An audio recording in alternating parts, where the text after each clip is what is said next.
स्वर्गीय हिंदू हृदय सम्राट बाला साहब ठाकरे जी के विचारों पे हमारे आदरणीय मुख्यमंत्री एकनाथ शिंदे जी ये इस राज्य के प्रगति में अपना योगदान देने के लिए कई निर्णय कर रहे हैं।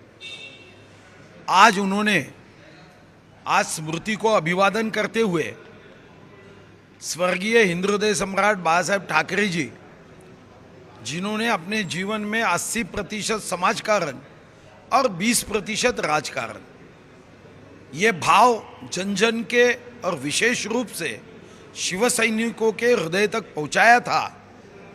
आज माननीय मुख्यमंत्री जी ने एक बड़ा निर्णय करते हुए जो ग्राम पंचायतें हैं, इमारत उसके लिए जो निधि आवंटित किया जाता था उसमें बढ़ोतरी की। अब 12 लाख की जगह 20 लाख और 18 लाख की जगह 25 लाख दिया जाएगा।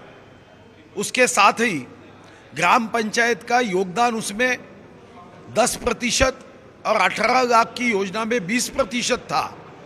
आज सारा ग्राम पंचायत से 10 और 20% के लगने वाले निधि ये माफ कर दिया है। अब सरकार खुद स्वर्गीय हिंदू हृदय सम्राट बाला साहब ठाकरे इस ग्राम पंचायत इमारत की योजना को पूरा का पूरा पैसा ये राज्य सरकार देगी और इसके लिए अभी 110 करोड़ रुपए आवंटित किए गए हैं और आवश्यक वो निधि देने के लिए सूचनाएं माननीय मुख्यमंत्री जी ने की है। कल दोनों जो बाला साहब को मानने वाले कार्यकर्ता है वो आपस में ही शिवाजी पार्क पर भिड़ गए। ये बताने की कोशिश कर, मुझे लगता है कि आदरणीय मुख्यमंत्री जी ये सच्चे शिव सैनिक है और शिवसेना बढ़ाने के लिए कई वर्षों तक उन्होंने खून पसीना एक किया है।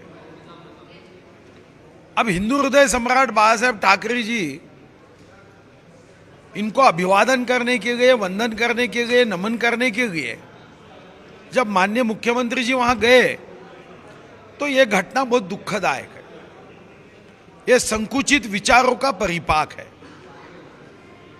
कल अगर शिवसेना का कोई नेता, यानी उद्धव जी बाला साहब ठाकरे जी का ये नेता ये कहेगा कि हम एकनाथ शिंदे जी मुख्यमंत्री है, तो उनके हस्ताक्षर से निकली हुई फाइल से जो निधि ये स्वर्गीय हिंदू हृदय सम्राट बाला साहब ठाकरे के स्मारक के लिए जाएगा, हम नहीं लेंगे, हम अपने पैसों से स्मारक बनाएंगे।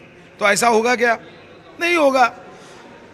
माननीय मुख्यमंत्री जी ने हस्ताक्षर किए हुए निधि को स्मारक बनाने में आपकी मान्यता है, मगर बाला साहब जी के स्मृति स्थल पे आके अभिवादन करने के लिए अगर पेट में दर्द होता है, मुझे लगता है चिंता की बात है।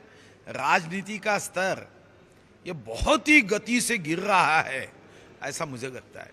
धारावी रिडेवलपमेंट प्रोजेक्ट एक बहुत बड़ा प्रोजेक्ट माना जाता है और इसमें गवर्नमेंट ने हाल ही में नोटिफिकेशन निकालकर एक ऐसा बदल किया है जिससे अदानी को कई करोड़ों का फायदा होने वाला है। कांग्रेस से आरोप लगाया जा रहा है कि अदानी के लिए ये सरकार दिवाली का गिफ्ट दे रही है। मुझे इस विषय की जानकारी नहीं है, मगर मेरा एक विश्वास है कि सरकार कोई भी ऐसा गलत काम नहीं करेगी, कोई भी ऐसे विषय को मान्यता नहीं देगी जो किसी व्यक्ति को, किसी व्यक्ति के समूह को, संस्था को या कंपनी को लाभ देगा। और सरकार ऐसा अगर कोई गलत काम करती है तो हमारे यहाँ पे तो पीआईएल में कोई भी जाकर सरकार के ऐसे निर्णय को रद्द करने की क्षमता हमारे कानून में। तो मुझे लगता है आरोप प्रत्यारोप करना और अदानी को बड़ा करने का काम तो कांग्रेस ने किया। आज कांग्रेस आरोप करती है 1983 में चिमन भाई पटेल जी जब गुजरात के मुख्यमंत्री थे, कच्छ में 10 पैसे मीटर से जमीन दी। 1995 में छबीरदास मेहता मुख्यमंत्री हुए तब मुद्रा पोर्ट दिया।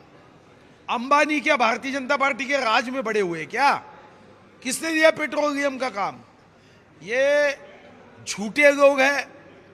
पारिवारिक राजनीति करना, देश को लूटना, देश को पीछे रखना, ये सब भारत के प्रगति पे और विशेष रूप से मोदी जी की व्यक्तिगत ईर्ष्या और द्वेष करने वाली ये पार्टियां है।